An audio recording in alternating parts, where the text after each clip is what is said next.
Now that we've looked at section 7.1, where we've discovered what a system of equations is and how to solve it by graphing, we've noticed a couple of problems with the graphing method. Graphing works fantastic for solving a system of linear equations if the solution, XY combination solution of that system they're both integers. So they cross perfectly on grid lines and we can tell exactly where those two lines are crossing.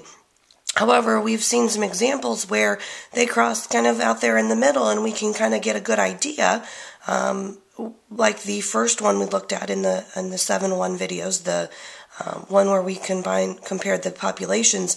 We could get an idea of where they were crossing, but we didn't know exactly. So we need some new methods. And so what we're going to look at in this section here, 7.2, is we're going to look at a method called substitution. So let's first think about what is substitution. Well, the last couple of days, you guys have had a substitute teacher because I've been out sick, and as you can tell from my voice, it's still not back to normal, but you'll have to bear with me. So, substitution. Substitution in any sense, whether it's a substitute teacher, a substitute in sports, a substitute in cooking or baking, is where you take something out and put something equivalent in its place. And when we talk about something equivalent, we're talking about not necessarily two things that are exactly the same, because then it wouldn't be a substitution. Taking something out and putting something of the exact same, that's exactly the same back in, that's not a substitution. So for example, if we think about sports and we're looking at a basketball game, if we take someone out who is playing as a guard, we're going to put another player in as a guard. They're two different people, but they serve the same purpose on the court. And so that's what we're going to do here in math with substitution. We're going to determine that two things are equivalent to each other, even though they look differently, but because they're equivalent, we can put one in for the other. And so here's our first system of equation problem that we're going to look at. Negative x plus 2y equals negative 6. 8x plus y equals 31. And remember, you are taking notes on this while I go through. So the whole idea with substitution, our first goal, is we want to get some variable, whether it be the x or the y, it doesn't matter, all by itself. And so we need to look at our system and decide, okay, what's going to be the easiest way to do that? Well, I've got a negative x. I've got a 2y, that's not is going to be as easy. An 8x, that's not going to be very easy. And a positive y. So I would go either with this x or this y to get them by themselves, because they both have coefficients of 1.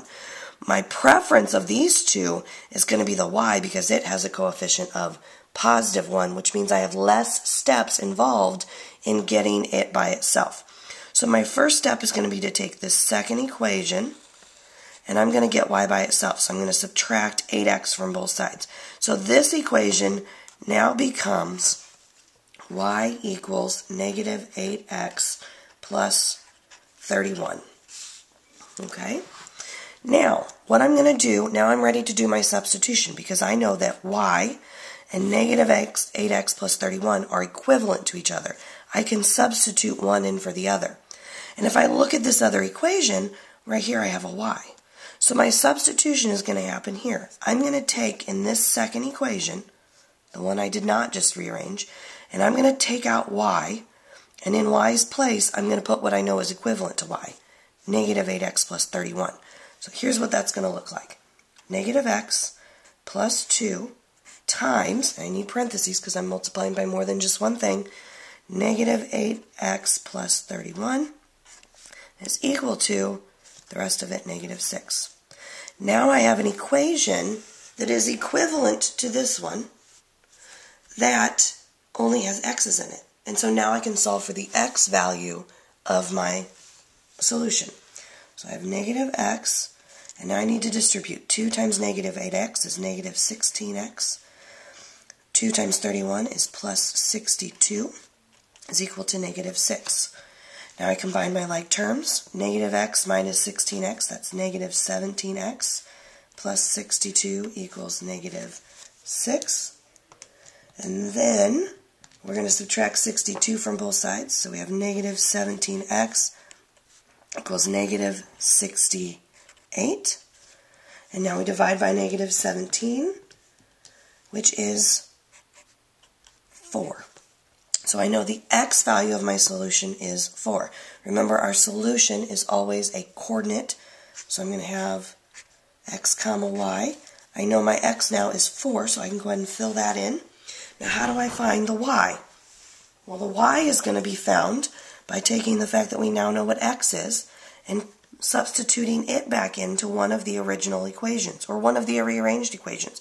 So I'm going to go back to this one right here because it's already got y by itself. So if I just put x right there, that'll be an easy fix. So I'm going to say that y is equal to negative 8 times x, which I now know is 4, plus 31. So y equals negative 8 times 4 is negative 32 plus 31. Negative 32 plus 31 is negative 1, so my y is negative 1. So my solution is 4, negative 1. Now remember, we want to check that, and so we're going to do that. I'm just going to go ahead and bring over the calculator here real quick, and we're going to go to the original. So we've got negative 4 plus 2 times negative 1, and that should equal negative 6, which it does. And then 8 times 4 plus negative 1 should equal 31, which it does. And so our solution is 4, negative 1. Okay, let's take a look at another example of solving by substitution. Remember, our first goal is to get some variable by itself. And as we look at this one, we've got a 4, a 2, a 7, and a 5, all as coefficients. So this one isn't quite as simple as that last one we did, where we already had a y by itself. We just had to move something away from it. So in this one, we're going to need to do some division. And the whole idea here is to find the one that we can easily, as easy as possible, get by itself. Well, if I look at the numbers in all of these equations, notice that in this first equation, I've got a 4, a 2, and a 4. Those are all even numbers, whereas down here, I've got 7, 5, and 19. Well, if I tried getting this x by itself, I'm going to end up dividing 5 and 19 by 7, which does not divide evenly. So that would not be a good choice if I can avoid it. This one right here, though, I've got 4, 2, and 4.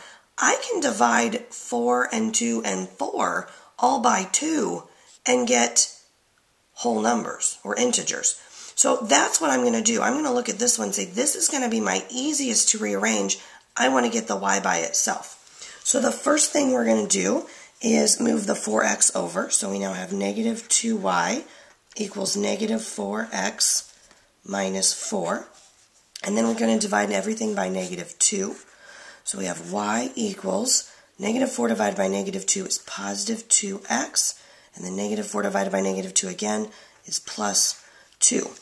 And so now we have easily rearranged this first equation so that we still have all integers rather than having to deal with fractions, which is what would have happened if we had rearranged this one. And again, that would work. It would just be much more difficult in the process. So now that we know that y is equal to 2x plus 2, we're going to come to the other equation and find where we have a y and take the y out and put 2x plus 2 in its place. So we're going to have 7x minus 5 times, and in parentheses, instead of y, we're going to put 2x plus 2. And that should be equal to negative 19. Now we have this nice equation that only has x's. We're going to distribute, so 7x minus 10x minus 10 is equal to negative 19. Combine our like terms. 7x minus 10x is negative 3x minus 10 equals negative 19. I want to add my 10 to both sides, so negative 3x equals negative 9, and divide everything by negative 3, so x is equal to positive 3. So again, if we're looking at our possible solution, the x value is 3, so we're going to have 3 something. Now we need to find that y value. Well, how do we do that?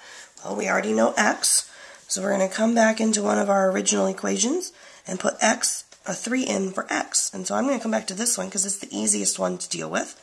So I'm going to have y equals 2 times 3 plus 2.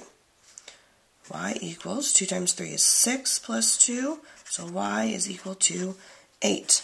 So that tells me that my solution is 3/8. And again, we want to double check that. And to double check that, I'm going to go all the way back to my original and type this into my calculator. 4 times 3 minus 2 times 8 should be -4, which it is. And 7 times 3 minus 5 times 8 should be -19, which it is. And since both of those checked out, we know that this, 3/8, is our solution. Okay, let's look at one more of these. This type right here, we've got the same idea. And this is actually probably the easiest setup for substitution, and I always see mistakes on this because people try to typically solve this in a different manner, in another method that we're going to learn a little later on this week, and make some mistakes with it. Well, notice that both of these equations are in slope-intercept form, which means they're both y equals something. Well, if y is equal to 2x minus 4 and y is equal to 1/3 x plus 5, well, that would mean that since these are both y and y is equal to y, that these two parts would be equivalent to each other. So this one, we don't have to do any rearranging. We simply have to set this, which we know is equal to y, equal to this, which we know is also equal to y. So our equation that we're solving is 2x minus 4 equals 1/3 x plus 5. And so now we just need to get the x by itself. Well, we're going to start by subtracting 1/3 x from both sides. 2 minus 1/3 is 1 2/3 x minus 4 equals 5. Now we're going to add 4 to both sides. So 1 2/3 x equals 9. And now we need to divide by 1 2/3. Well, 1 2/3 we know is equal to 5/3, right? And if we are dividing by a fraction, we actually multiply by the reciprocal. So x is going to be equal to 9 times 3/5. Well, 9 times 3 is 27, and 27 divided by 5 would be 27/5, or 25 goes into 27 5 times with 2 left over, or 5 2/5, or as a decimal that would be 5.4. So that is the first part of our solution, 5.4. I'll write it as that because that'll be easier to type into our calculator to check. But any one of these forms would be okay here. Now we need to know what y equals. Well, we're going to take and put x, the x value we just found, back into one of the original. And I'm going to use this first one because it doesn't have any fractions. I don't want to deal with this 1/3 if I don't have to. You could, but we're going to go the easiest route possible here. So I'm going to say y equals 2 times 5.4 minus 4. Well, 5.4 times 2 is 10.8 minus 4. 10.8 minus 4 is 6.8. So that means that we should have 5.4 comma 6.8. Now let's double check that on our calculator. So we have 2 times 5.4 minus 4 does equal 6.8. And then we have 1/3, so 1 divided by 3 is 1/3, times 5.4 plus 5 should equal 6.8, and it does. And so we know now that 5.4 comma 6.8 is our solution. And this would be one of those ones that if we had tried to solve this one by graphing, we would not be able necessarily to get very easily the exact answer because they are both decimals rather than being integer answers.